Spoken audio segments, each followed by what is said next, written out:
तो बच्चों बताओ, तुम सब बच्चे अपनी अपनी छुट्टियों पर कहाँ जाने वाले हो? स्कूल की तरफ से तुम्हें 7 दिन की छुट्टी मिलने वाली है।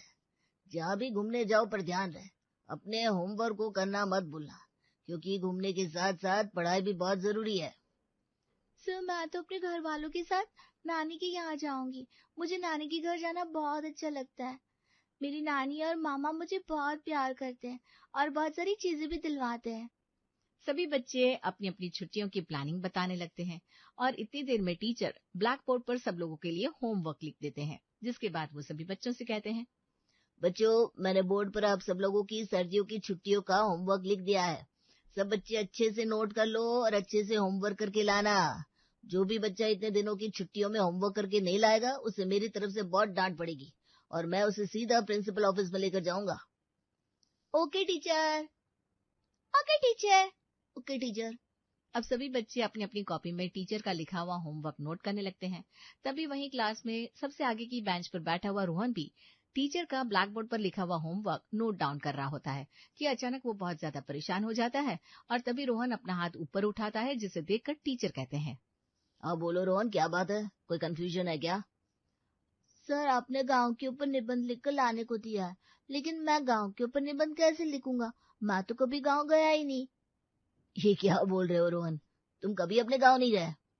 उसकी बात सुनकर सारे बच्चे हंसने लगते हैं, क्योंकि 7th क्लास के वो छोटे छोटे बच्चे कभी ना कभी अपने गांव गए होते हैं या फिर किसी रिश्तेदार के गांव में उन्होंने कभी ना कभी कोई चक्कर तो लगाया ही होता है। तभी गुस्से में टीचर सब बच्चों को शांत करवाते हैं। चुप हो जाओ, सब चुप हो जाओ। अगर कोई हंसा तो अभी के अभी सबको पनिशमेंट मिलेगी। सर आप रोहन की बात तो सुनिए। ऐसा कौन सा बच्चा होगा जो कभी अपने गांव नहीं गया होगा? चुप रहो प्रीति। अगर तुम इसी तरह बीच में बोलती रही तो मैं खुद तुम्हें पनिशमेंट दूंगा, या फिर मैं तुम्हें अभी प्रिंसिपल के पास लेकर जाऊं और तुम्हारी कंप्लेंट करूं। सॉरी सर, आगे से ऐसा नहीं होगा।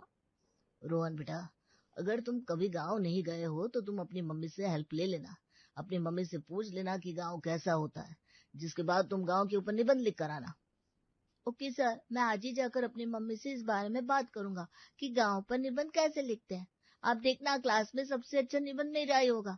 और आप ही ने कहा था यूनिट टेस्ट में भी वही निबंध आएगा। देखना मेरे सबसे अच्छे नंबर आएंगे।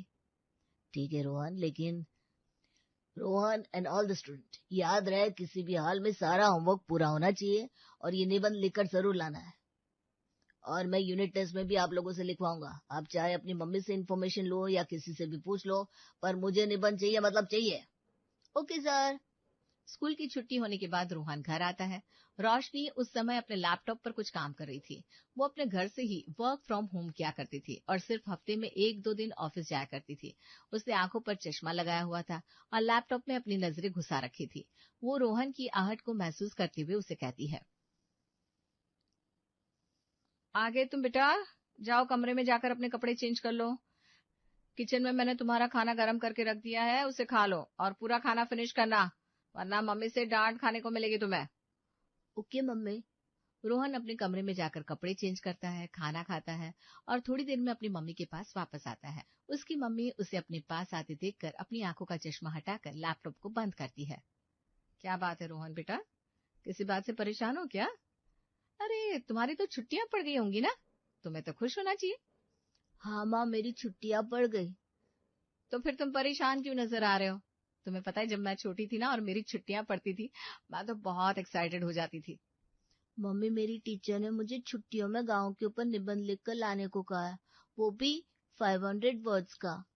अरे तो बेटा एक निबंध ही तो लिखना है, इसमें इतना परेशान होने वाली कौन सी बात है?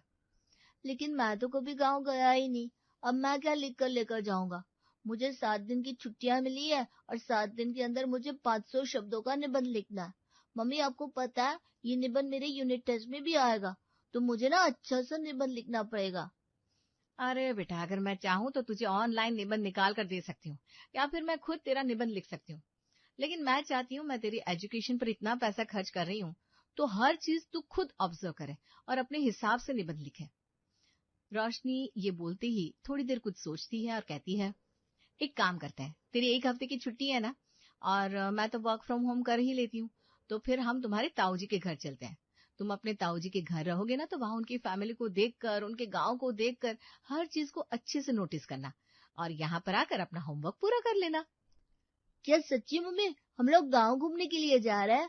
आपको पता है मेरे स्कूल के सारे बच्चे गांव घूम कर आए हैं, बस मैं ही नहीं गया। ठीक है, मैं अपना बचा हुआ पेंडिंग होमवर्क पूरा कर लेता हूँ और बाकी का बचा हुआ होमवर्क जब हम गांव घूमने जाएंगे तब पूरा कर लूंगा। ठीक है बेटा, पर अभी तुम्हारी मम्मी को बहुत सारा काम खत्म करना है। चलो अभी तुम जाओ और अपना होमवर्क पूरा कर लो। हाँ, रोशनी भी वापस अपने लैपटॉप पर काम करने लगती है। रोहन एक्साइटेड होकर अपने बाकी सब्जेक्ट का होमवर्क जी जान लगाकर पूरा करता है। अब जल्दी जल्दी मैथ्स और साइंस का होमवर्क भी पूरा कर लेता हूँ। इसके बाद सिर्फ हिंदी का होमवर्क रह जाएगा। निबंध तो मैं गाँव में जाकर लिखूंगा। मैं जैसे जैसे जो चीज नोटिस करूंगा वो सब कुछ निबंध में लिख दूंगा। अगले दिन शाम को अब रोहन, उसके पिता अशोक और रोशनी तीनों ही रोहन के ताऊजी के गांव जाने के लिए घर से निकल जाते हैं। रोहन गाड़ी में बैठकर अपने गांव के लिए कुछ ज्यादा ही एक्साइटेड था। वो बाहर की वादियां देख रहा था। खिड़की से देखता है कि बाहर बड़े बड़े रोड थे जिन पर बिल्कुल भी कूड़ा कचरा नहीं था। बड़ी बड़ी बिल्डिंग बनी हुई थी जहां पर कई मल्टीनेशनल कंपनी के ऑफिस थे। थोड़ी देर में रोहन बाहर देखते हुए सो जाता है और रोशनी ड्राइव करते हुए अशोक से कहती है, रोहन अपने ताऊजी के घर जाने के लिए बहुत एक्साइटेड है। आपको पता है, उसने सारे सब्जेक्ट का होमवर्क 1.5 दिन में ही खत्म कर दिया ताकि वहां जाकर सिर्फ अपने गांव के निबंध पर फोकस कर सके। अच्छी बात है कि हमारे बच्चे को पढ़ाई का शौक है, और तुमने भी बहुत अच्छा काम किया रोशनी, जो खुद उसका निबंध लिखने में मदद नहीं की। इसलिए अब वो खुद सब चीज नोटिस करके निबंध लिखेगा। I am so much proud of my son. एक काम करूंगी, जब वो निबंध लिख लेगा ना तो मैं उसे पढ़ भी लूंगी ताकि मुझे पता हो कि मेरे बच्चे ने क्या क्या लिखा है, और अगर कुछ गलतियां होंगी तो मैं उसे ठीक करवा दूंगी। हाँ रोशनी, तुम इसे थोड़ा सा गाइड कर देना। होमवर्क तो रोहन खुद ही कर लेगा, लेकिन हमें उसे थोड़ी सी हेल्प तो करनी ही चाहिए। थोड़ी देर में जब रोहन की आंख खुलती है तो वे लोग उसके ताऊजी के घर पहुंच गए थे। ताऊजी का घर बहुत बड़ा और आलीशान था, जहां बड़े बड़े कमरे थे, सोफा, बड़ी एलईडी लाइट्स, बड़ी बड़ी महंगी गाड़ियां, नौकर चाकर, सब कुछ था। रोहन ये सब देखकर खुश होता है। अरे वाह, गांव तो बहुत सुंदर है और ताऊजी का घर तो सच में बहुत सुंदर है। मैं तो इस घर में तब आया था जब शायद मैं छोटा था ना।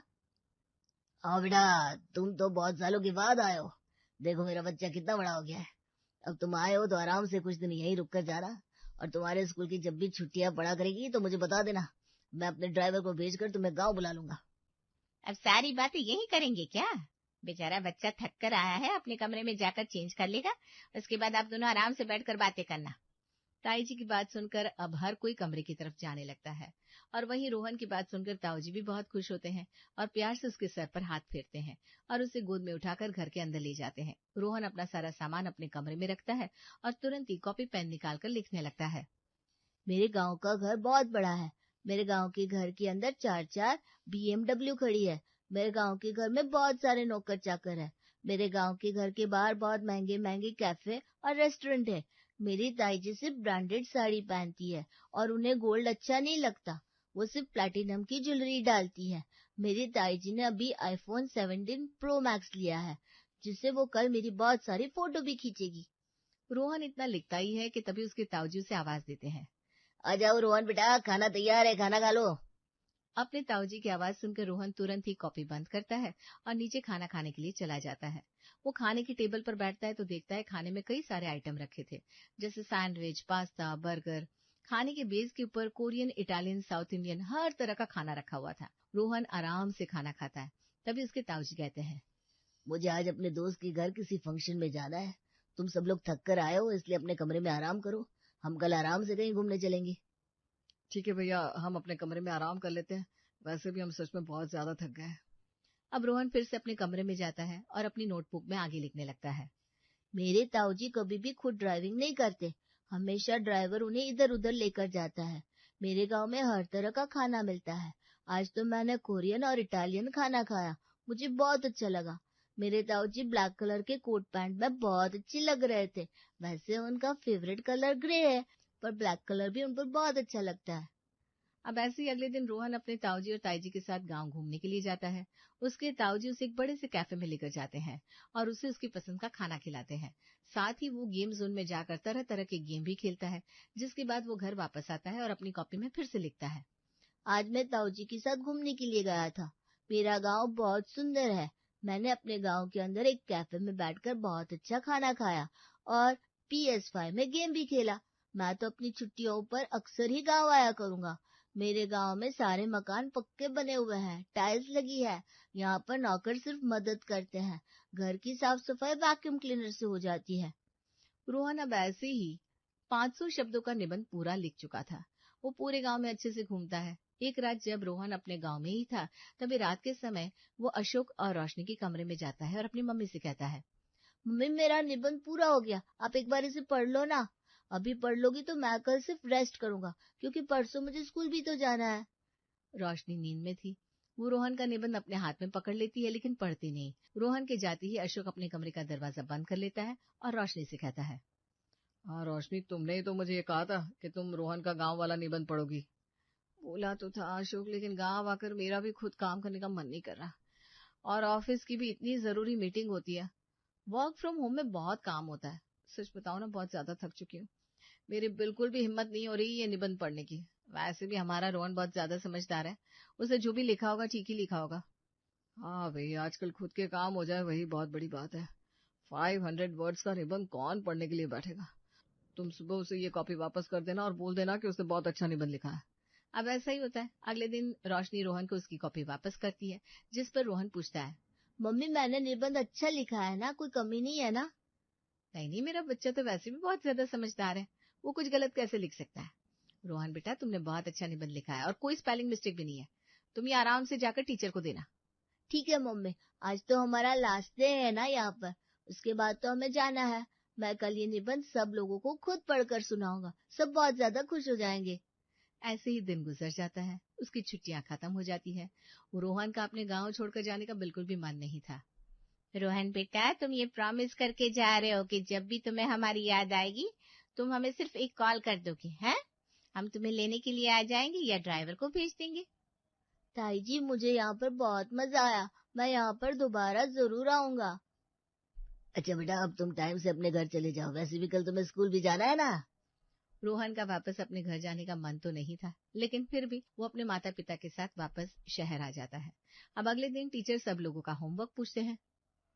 सब बच्चे अपना अपना होमवर्क करके लाए हो ना? हाँ सर, मैंने तो 700 शब्द का निबंध लिख दिया। आपने मुझे 500 वर्ड्स का बोला था, लेकिन मेरी नानी का गांव बहुत अच्छा था, तो जितना मन किया उतना निबंध लिख दिया। ठीक है, लेकिन प्रीति बेटा, जितना बोला जाए उतना ही होमवर्क करना होता है। एडिशनल वर्क के नंबर कट सकते हैं, मिलते नहीं है। और रोहन, तुम्हें इन्फॉर्मेशन मिली? यस सर, मैंने सारी चीज खुद नोटिस करके अपने होमवर्क में लिखी है, और मैं जानता हूँ सब लोगों को ये बहुत पसंद आएगी। अगर ऐसी बात है रोहन, तो फिर आज तुम अपना निबंध सब बच्चों को पढ़कर सुनाओ। मैं भी सुनना चाहता हूँ कि तुम कभी गांव नहीं गए हो तो तुम्हारा फर्स्ट टाइम गांव जाने का एक्सपीरियंस कैसा था। सब बच्चे चुप हो जाओ, रोहन अपना निबंध पढ़कर सुनाएगा। अब रोहन भी गर्व से अपनी कॉपी लेकर खड़ा हो जाता है और सब लोगों को अपना निबंध सुनाने लगता है। मेरा गांव बहुत सुंदर है, वहाँ पर सारे मकान पक्के बने हैं, वहाँ पर नौकर सिर्फ मदद करते हैं, वैक्यूम क्लीनर से सफाई होती है। मेरे ताऊजी कोट पैंट पहनते हैं। मेरे ताऊजी को ग्रे कलर पसंद है, पर ब्लैक कलर भी उन पर बहुत अच्छा लगता है। मेरे ताऊजी के पास 4 BMW की गाड़ियां हैं, लेकिन वो खुद नहीं चलाते क्योंकि उन्हें ड्राइविंग नहीं आती, सिर्फ ड्राइवर ही उनकी गाड़ी चलाता है। रोहन का लिखा हुआ ये निबंध सुनकर पूरी क्लास के साथ टीचर भी अपनी हंसी को रोक नहीं पाते और कहते हैं, रोहन, ये क्या लिख कर ले आए हो? गाँव ऐसा थोड़ी ना होता है। तुम्हें किसने बताया कि गाँव में ये सब होता है? ये सब कुछ मैंने खुद ऑब्जर्व करके लिखा है। हमारा गांव तो ऐसा ही है। छुट्टियों में मैं अपने ताऊजी के घर गया था और मैंने ये सारी चीज खुद नोटिस की। अच्छा ठीक है। वैसे भी निबंध पढ़कर साफ पता चल रहा है कि तुमने इसे लिखने में किसी की मदद नहीं ली है। अगर तुमने इतनी मेहनत की है तो तुम्हारी डेडिकेशन की मैं तारीफ करता हूँ। टीचर और बच्चे जो पहले बहुत हंस रहे थे वो अब चुप हो जाते हैं। रोहन को समझ में नहीं आता आखिर ये सब क्या चल रहा है। ऐसे ही कुछ दिन गुजरते हैं। टीचर सब बच्चों का यूनिट टेस्ट लेते हैं, और यूनिट टेस्ट में भी जब गांव के ऊपर निबंध लिखना होता है तो रोहन वही सारी चीजें लिखता है जो उसने देखी थी। कुछ दिन गुजरते हैं और अब पेरेंट्स टीचर मीटिंग का टाइम होता है। रोशनी रोहन की पेरेंट्स टीचर मीटिंग में टीचर से मिलने के लिए आती है। सर, रोहन अपनी पढ़ाई पर ध्यान तो दे रहा है ना? उसकी परफॉर्मेंस कैसी है? हम दोनों वर्किंग है इसलिए रोहन पर ध्यान नहीं दे पाते, लेकिन फिर भी मैं पूरी कोशिश करती हूँ कि रोहन का पढ़ाई की तरफ अच्छा कंसंट्रेशन रहे। वो सब तो ठीक है रोशनी जी, लेकिन मुझे आपसे एक सवाल करना है। जी बताइए ना, क्या हुआ? रोहन ने कुछ किया है क्या? नहीं रोशनी जी, लेकिन मुझे ये पूछना है कि ऐसा कौन सा गांव है जिसमें dish washer, LED, vacuum cleaner और भी न जाने कौन कौन सी फैसिलिटी होती है। मैंने तो ऐसे किसी भी गांव के बारे में कभी सुना नहीं? ज्यादातर गांव में तो यही बताया जाता है कि कच्चे घर होते हैं, नदियां होती है, पहाड़ होते हैं। ओह सर, वो एक्चुअली मैं रोहन को उसके ताऊ जी के घर लेकर गई थी। वो गांव में रहते हैं और उसने वहां पर जो भी देखा वही सब कुछ उसने अपने निबंध में लिख दिया। उसके ताऊ जी गांव के प्रधान है और उन्होंने गांव में डेवलपमेंट भी बहुत कराई है, इसलिए रोहन ने जो भी वहां पर देखा वही अपने निबंध में लिखा। रोहन को हम जहाँ ले गए थे उसने वही सारी चीजें ऑब्जर्व करी थी और वही लिख दी। रोशनी की बात सुनकर टीचर भी हैरान रह जाते हैं और वो रोशनी की तरफ घूर कर देखते हैं। थोड़ी देर शांत रहने की बात कहते हैं। देखिए, बात ऐसी है कि हमें नहीं पता कि आप अपने बच्चे रोहन को कहाँ लेकर गई थी, लेकिन जिस हिसाब से उसने यूनिट टेस्ट में निबंध को लिखा है उस हिसाब से उसके नंबर आएंगे 0 और आपका बच्चा होगा फेल।